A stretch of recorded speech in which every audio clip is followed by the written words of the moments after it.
안녕하세요. 전현진입니다. 정형외과 진료부조합 10주차 1교시 진행하도록 하겠습니다.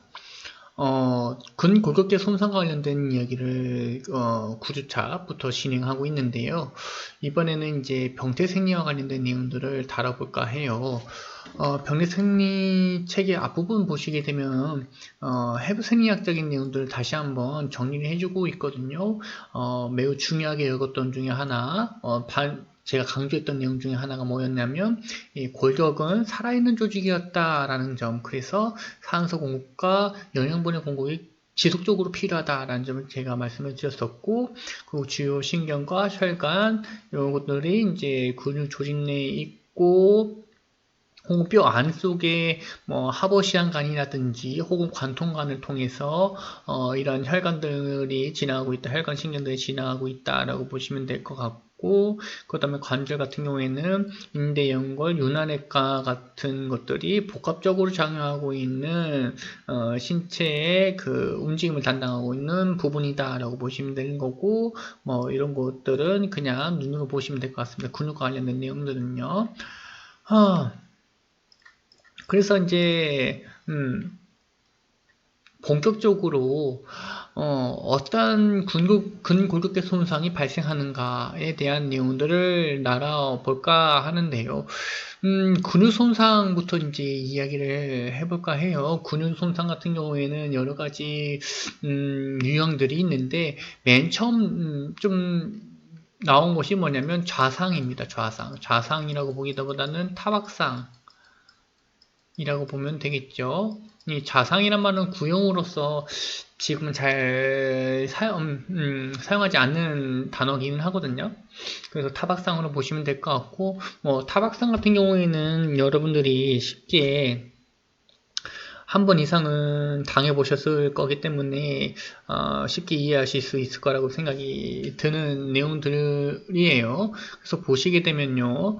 세포하고 조직을 형성하고 있는 세포와 혈관 손상이 일어나는 곳이 이제 타박상인데 이게 큰 혈관들과 큰 세포, 많은 광범위한 세포가 아니라 적은 부위 혹은 미세혈관 이런 것들이 관여되어서 손상을 입는다라고 보시면 될 것 같아요. 그래서 그 다음에 있는 내용들을 보시게 되면요, 이런 것들 지금 방금 설명했던 내용들이 나오고 있죠. 타박상을 입게 되면 여러분들 이제 통증을 느끼실 텐데 이와 관련돼서 이제 통증과 역과 관련되어서 이제 염증 반응이 이제 손상당하고 난 후에 즉각적으로 발생한다는 것은 이제 앞서 얘기했던 통증으로 인해 충분히 이해할 수 있는 내용들일 것 같고요. 그리고 이제 부종도 이제 여기 써져 있는 것처럼 체액이 혈관에서 살지 공간으로 흘러감에 따라서 이제 부종이 한다는 점도 여러분들이 알고 계실 만한 내용이 될 것 같습니다. 때에 따라서는 혈종이라는 것이 생길 수가 있는데 이렇게 일정한 부위에 혈관이 찢어졌는데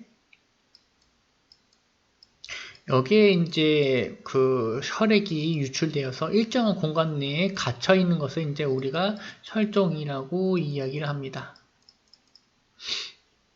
이런 상황이 발생할 수도 있고요. 혈종 같은 경우에는 어느 곳에서는 다 생길 수가 있는데 여기 써져 있는 것처럼 근육이 커다란 부위에서는 심각한 저혈량증을 악화시키는 요인으로서 작용할 수도 있습니다. 혈종이요. 혈종 자체가 저혈량증을 발생시키는 것이 아니고요. 저혈량증을 악화시키는 요인으로서 작용한다고 보시면 됩니다. 글을 좀 정확하고 자세히 읽어보셔야지 되는 내용들이에요. 저혈량증을 악화시키는 요인입니다. 그 다음에 뭐 혈종이나 부종 같은 것들이 있으면, 사지 같은 경우에는 항상 그 양쪽을 비교해 봐야 되거든요. 그래서 양쪽을 비교해 봤을 때 한쪽이, 형태가 이상한다거나, 혹은 직경이 커져 있다거나, 혹은 뭐, 오른쪽에 비해서 왼쪽의 힘이 약해졌다거나 이런 것들을 좀 파악해 주신 것이 근골격계에서는 중요한 내용이 되겠다라고 보시면 될 것 같고요. 그리고 여기 맨 마지막에 보셔야 될 내용들은요. 일반적으로 여러분들이 다 파악할 수 있고 환자가 어디 다쳤는지 다 현장에서 알아낸다면 좋겠지만 그거는 현실적으로 불가능한 내용이고요. 여기 써져 있는 것처럼 뭐 구급차 내에 진단 장비를 촬영 장비를 다 가지고 갖춰 놓지 않는 이상 현장에서 근육의 타박상 같은 이러한 눈으로 확인되지 못하는 눈으로 확인하기 매우 어려운 상황 같은 경우에는 불가피하게 조금은 놓칠 수 있는 가능성이 있다라고 보시면 되는 겁니다. 그래서 여기 써져 있는 것처럼 근육 손상과 혈액의 축적 징후는 피부에 가려지거나 병원적 응급평가 및 처치를 하고 난 뒤에 한참 뒤에 드러날 수 있다. 그러니까 뭐 부풀어 오르는 부종이 좀 진행되고 난 후에야 여기 부종이 있었구나 뭐 이런 것들 부종이 발생한 이유가 여기 아래에 이 근육 속에 있겠구나 뭐 이런 것들은 이제 파악할 수 있다라는 이야기가 되는 겁니다. 그리고 구획증후군이 있는데 구획증후군 같은 경우에는 연부조직 손상에서 자세히 말씀을 드렸었죠. 근육 같은 경우에는 근막에서 구분되어져 있는데 근막 같은 경우에 신축성이 있는 조직이 아니에요. 매우 견고하고 딱딱한 조직이기 때문에 이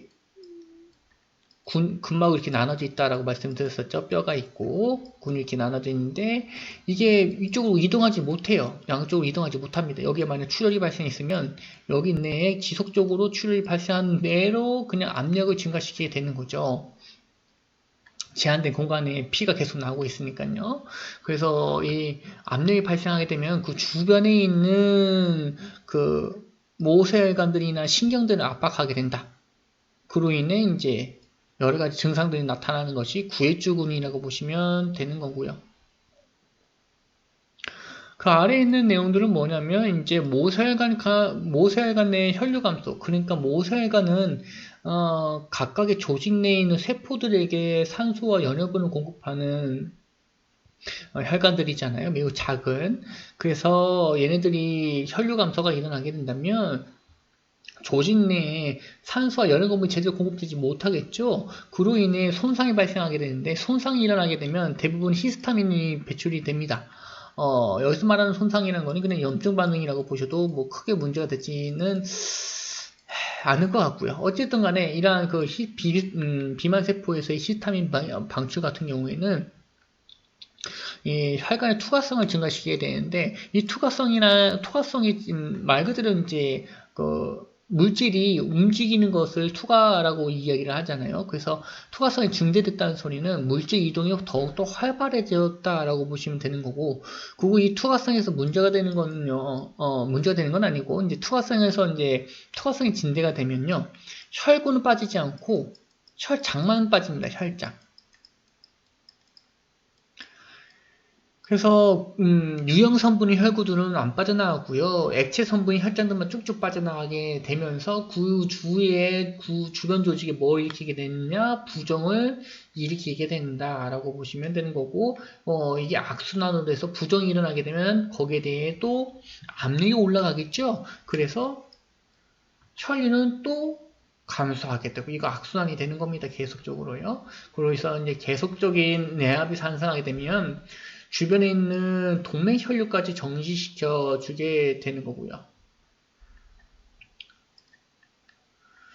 그런데 이렇게 동맥 혈류까지 정지시킨 데는 훨씬 더 많은 압력이 필요하기 때문에 이거는 거의 후기 때 발생할 수 있는 상황인 거고요. 대부분 구획주근이 발견된 환자 같은 경우에 여러분들 뭘 확인할 수 있냐면 이런 모세혈관 제충혈과 원위부 맥박이란지 원위부 사지로부터 정맥 환류 같은 기능을 유지한다. 그러니까 어느 정도의 순환이 말초 부위에서, 손상당한 부위에서, 구획주근이 발생한 부위에서의 순환이 어느 정도 유지되고 있다라고 볼 수가 있는 겁니다. 그리고 하지우에서 가장 흔하게 발생된다는 점, 어느 사지에서든 다 발생할 수가 있지만, 사지에서 흔하게 발생한다는 점 기억해 보실 만한 내용이 될 것 같고요. 그리고 이런 구획주근이 발생하게 되면, 환자에게 발생되는 여러 가지 증상과 징후들로는 자결통이 있습니다. 매우 심한 통증. 여기서 말하는 통증은 어떻게 하더라도 여러분들 뭐 그 쥐나게 되면 흔히 근육경련이 일어나게 되면 마사지 준다고 막 이렇게 근 이완을 해주잖아요. 그렇게 하더라도 통증이 완화되지 않는 것이 구해증후군이에요. 어떤 자세로 변환시키더라도 통증은 사라지지 않습니다. 왜냐하면 앞서 얘기했던 것처럼 근육 내에 문제가 생겼기 때문에 외부에서 여러분들 아무리 변형을 시킨다고 하더라도 내부 압력은 뭐 쉽사리 관소되지 않습니다. 그래서 구해증후군은 그와 상관없이 통증이 거의 유지된다는 점. 그리고 또 하나 여러분들 구해증후군의 중요한 내용 중에 하나가 뭐냐면 증상 평가할 수 있는 내용 중에 하나가 뭐냐면 환자의 사지를 움직이며 사지의 근육을 당겼을 때 통증이 증가하는 것, 이것을 수동신장이라는 것이 있는 수동신장이라고 하는데 이것이 발견된다면 이거는 구해증후군의 징후로 파악해 볼 수가 있고요. 그리고 사지를 구부릴 때 통증을 호소할 수도 있는데 이거는 뭐 구해증후뿐만 아니라 다른 부분에서도 볼 수 있기 때문에 관별 진단법으로 사용되지는 않겠습니다. 그 외에 뭐 이런 것들이 있겠지만요. 나중에 또 뒤쪽에 나오겠지만 그 갈퀴 사이, 그 발가락이나 손가락 사이 보시게 되면 마치 물고기나 혹은 개구리나 그 오리처럼 갈퀴 부분이 있잖아. 이 부분에서의 그 감각 이상 이런 것들이 이제 구해증후군의 그 증거로 원인 증상으로 파악이 될 수 있는 거죠. 그 다음에 관통상이라는 것이 있는데 관통상에서 처치하는 거는 일반적인 상황하고 거의 동일하고 일반적인 연부지수 손상하고 거의 동일한데 여러분이 조금 확인해 보셔야 될 거는 이제 완벽하게 절단시키는 상황 같은 경우에는 근육이나 힘의 조절이 이제 떨어질 수 있다는 점. 그리고 또 하나 보셔야 될 거는 이제 완벽하게 절단되었을 경우 사지의 움직임은 가능하지만 이게 다시 중립 자세로 돌아오지 못한다는 점. 그러니까 근육은 제가 고무줄로 볼 수가 있을 것 같은데요. 이 뼈 부분 끝에 건이 붙어져 있고요. 심줄이 붙어져 있고 그 다음에 힘줄이 붙어져 있고 여기에 근육들이 이렇게 있는 건데 여기가 절단돼 버리게 되면 마치 고무줄이라고 얘기를 했으니까 똘똘똘 말려서 반대편으로 흘러가게 돼요. 그래서 요거를 다시 잇는 재건 수술이 필요할 수 있다. 이게 중립 자세로 돌아오지 못한다는 말이 있는데 이게 끊어지게 되면 이렇게 그 원래 있던 위치가 아니라 똘똘똘 말려서 반대편으로 수축이 돼 버린다. 짧아져 있는 것처럼 보인다. 라고 얘기할 수 있을 것 같고요. 그 외적으로는 뭐 눈으로 보고 읽어주시면 될 것 같습니다.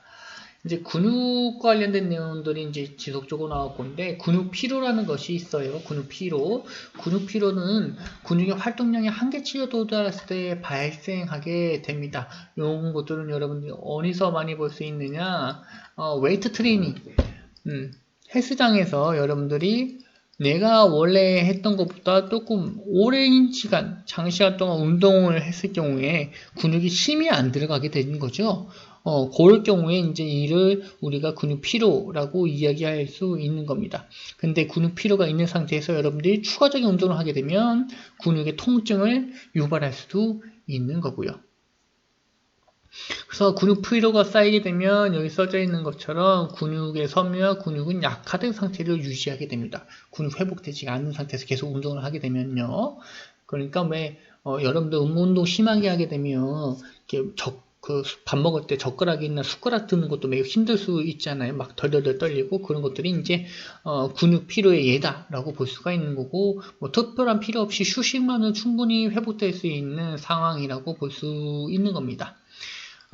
그리고 근육 경련이라는 것이 있는데 근육 경련 같은 경우에는 통증이 있는데요. 근육을 쓴다는 소리는 우리 몸에 있는 에너지원을 쓴다는 얘기하고 동일시킬 수 있어요. 그런데 이게 잘못된 운동이나 혹은 너무 과도한 운동으로 인해서 이 노폐물이 제거되지 못하는 상태에 근육에 축적되게 되면 이것이 통증으로 되돌아오게 됩니다. 그리고 이 노폐물들이 또 뭘 일으키게 되냐면 근육의 지속적인 수축으로 만들 수가 있고 혹은 근육 자체 내에 영양분의 부족으로 이제 부적절한 상태의 근육 정련을 일으킬 수가 있는 거겠죠. 요거 같은 경우에는 여러분들이 이제 흔히 근육이 정련 이렇게 운동하다 보면 나도 모르게 근육이 이렇게 팔다리가 떨리는 경우가 있죠. 그런 경우라고 생각해 주시면 될 것 같습니다.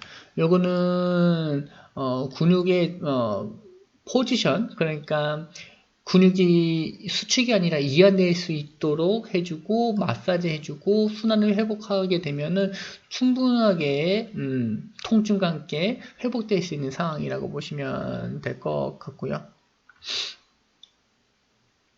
이 외적으로도 뭐 근육종련 같은 경우에는 저칼슘혈증이나 젖산축전 같은 전해질 불균형에 의해서도 발생할 수가 있습니다. 근육의 그 노폐물이나 근육의 과도한 운동뿐만 아니라 이 외적인 상황에서도 전해질 불균형 상황에서도 발생시킬 수 있다는 점 기억해 주시면 좋을 것 같고요. 근육의 연축이라는 것이 있는데 근육의 연축은 흔히 여러분들 G로 생각해 주시면 G났다라고 이야기를 하잖아요. 그러면 막 발가락이 막 미친 듯이 뭐 이상한 형태로 비틀어지고 막 발도 비틀어지고 막 그러잖아요. 근데 얘도 어느 정도 휴식을 취하게 되면 정상으로 돌아오는 경우가 많죠. 그래서 근육의 연축은 G났다라고 했을 때 그 상황으로 생각해 주시면 될 것 같고요. 그 다음에 근육의 긴장이라고 써져 있는데 요거는 여기 써져 있는 것처럼 근육이 어느 정도 손상을 받은 상태입니다. 이건 솔직히 말씀드리면 뭐 위쪽에서도 피로나 경련이나 연축도 다 일부 손상을 받은 상태이긴 하지만 근육 긴장은 확연하게 손상이 명확하게 드러난 상황이라고 볼 수가 있는 겁니다. 그래서 여기 써져 있는 것처럼 근육 선무가 늘어나고 파열되면서 심해지는 통증을 유발하는 것이 근육 긴장이다 라고 보시면 될 것 같고요. 여기 써져 있는 것처럼 가장 흔하게 발생하는 것이 뭐냐면 무거운 물건을 내가 허리를 써서 들어 올릴 때 그래서 막 힘을 써서 막 들어 올렸는데 갑작스럽게 허리가 팍 통증이 확 와요. 이거는 뼈에 문제가 생긴 거는 아니고요. 근육에 문제가 생긴 겁니다. 그래서 이럴 경우에 이제 우리는 이제 스트레인이라는 말로 많이 사용하게 된다라고 보시면 될 것 같고요. 근육의 긴장. 그래서 요거 같은 경우에는 심한 뇌출혈이나 부종, 변색 없이 근육 섬유가 손상된다라는 점. 그래서 얘 같은 경우에는 통산된 근육을 사용하지 못하는. 그러니까 왜 허리 삐끗했다라고 하면서 계속 누워 계신 분이 있잖아요. 일어날 때마다 계속 아파하시고 이런 분들이 이제 근육의 긴장 상태에 있다라고 보시면 될 것 같습니다. 그 다음에 관절 손상에 대해서 이야기를 할 건데 첫 번째 나오는 것이 이제 염자예요. 염자는 스프레인입니다. 스트레인은 근육에 쓰는 말이고 긴장은 근육에 사용하는 말이고요. 염자는 관절에 쓰는 말입니다. 요거 조금 덜 틀리니까 여러분들이 구분해 주실 필요가 있을 것 같고요. 염자 같은 경우에는 하나의 인대, 여러 개의 인대 혹은 관절 내에 있는 여러 가지 결합 조직들이 파열되는 것이 염자다라고 보시면 될 것 같고 여기에 뭐가 일어나냐면 염증이나 부종 등이 발생하게 됩니다. 흔히 여러분들은 이 염자를 뭘로 알고 있느냐? 삠. 발목 삐었어. 손목 삐었어. 요것이 염자라고 보시면 되는 겁니다. 그래서 때에 따라서 반출혈성 변색 같은 것들이 있는데 이런 것들은 병원전에서는 볼 수가 없고요. 인대 파열 같은 경우들이 이제 관절의 연약성을 가져올 수 있게 되는 거죠. 그래서 관절의 이 불안정성을 가져오게 되고 연약성을 가져오게 되면 적절한 운동, 신체 활동을 불가능하게 만드는 거고 이 불가능한 활동을 계속했을 경우에는 관절의 불안정성을 더욱더 확대시킨다. 이렇게 볼 수도 있는 겁니다. 뭐 여기에 여러 가지가 있는데 요거 여러분들은 보셔야 될 거는 이제 뭐 그 윗부분에 있는 내용보다는 염자의 분류를 조금 보실 필요가 있을 것 같아요. 그래서 염자는 1도부터 2도, 3도까지 나눠지게 되는데 3도로 갈수록 더 심각하다라고 보시면 되는 겁니다. 1도 염자는 경미하고 불안정한 파열, 그러니까 뭐 요거는 인대가 늘어났다. 가끔씩 정형외과 뭐 운동하다가 다리 무릎이 아프고 손목이 아프고 손가락이 아파서 병원 갔더니 인대가 조금 늘어났어요. 뭐 이런 경우가 있는데 이때를 이제 우리는 1도 염좌라고 보실 수가 있는 거고요. 관절은 안정적인 상태가 되겠죠. 통증과 부종은 그나마 조금 괜찮은 편이고요. 2도 염좌 같은 경우에는 심하지만 불안정한 파열, 인대가 이렇게 있는데요. 이게 완벽한 파열이 아니라 요만큼 찢어진 거예요. 부분 파열. 부분 파열이라고 보시면 되겠네요. 그죠? 그래서 얘는 부전과 통증 매우 심각하게 발생할 수가 있고요. 관절은 그나마 손상되지 않았지만 불안정한 상태입니다. 그래서 일상생활을 지속적으로 영위한다는 것은 손상을 더욱 악화시킬 가능성이 있기 때문에 2도 염좌부터는 충분한 휴식을 취해주는 것이 좋을 것 같고요. 그 다음에 3도는 완벽한 인대 파열이라서 마치 골절처럼 뼈가 부러진 것처럼 보이고 관절이 불안정한 상태입니다. 그래서 1도 염좌는 뭐 충분한 휴식이라든지 혹은 자가 치료를 받는다고 해도 크게 문제가 되지 않는데 2도, 3도부터는 의료기관의 치료를 받는 것이 매우 중요하겠다라고 보실 수가 있는 거고요. 그 다음에 불안정한 탈구, 아탈구라는 것이 있는데 아탈구는 관절낭 안에 있는 뼈의 일부가 재위치해서 이탈하는 현상이 되는 거고 이 뒤에서 탈구를 이야기하겠지만 일부가 아니라 완벽하게 완벽하게 이탈하는 것을 이제 탈구라고 이야기하게 될 겁니다. 그러니까 불완전 탈구는 말 그대로 뼈가 일부분만, 탈구는 완벽히 벗어난 상황 이렇게 이해해 주시면 되겠죠. 불완전한 탈구 같은 경우에는 인대가 늘어나서 발생된다. 그래서 이 관절의 안정성을 더 떨어뜨린 다음에 있어서는 이제 염좌하고 구분됩니다. 둘 다 염좌도 인대에 문제가 생기고 불완전 탈구도 이제 인대에 문제가 생긴 거라고 볼 수가 있는 건데 이 염좌 같은 경우에는 뼈가 이동하지는 않아요. 뼈는 제 위치에서 어느 정도 뼈로서의 골격계에서의 기능을 유지하고 있는 상황인데 인대만 문제가 생긴 거라고 보시면 될 것 같고 염좌는요. 지금 말하고 있는 아탈구 같은 경우에는 뼈가 이탈되면서 혹은 외부의 충격을 받으면서 인대도 늘어나고 뼈도 약간 이동한 거예요. 관절 부위에서 이동한 겁니다. 그것이 이제 염좌하고 구분될 수 있는 점이라고 보실 수가 있는 거고요. 다시 한번 정리하자면 염좌는 인대만, 불완전 탈구는 이제 뼈가 이동했다라고 이해해 주시면 될 것 같습니다.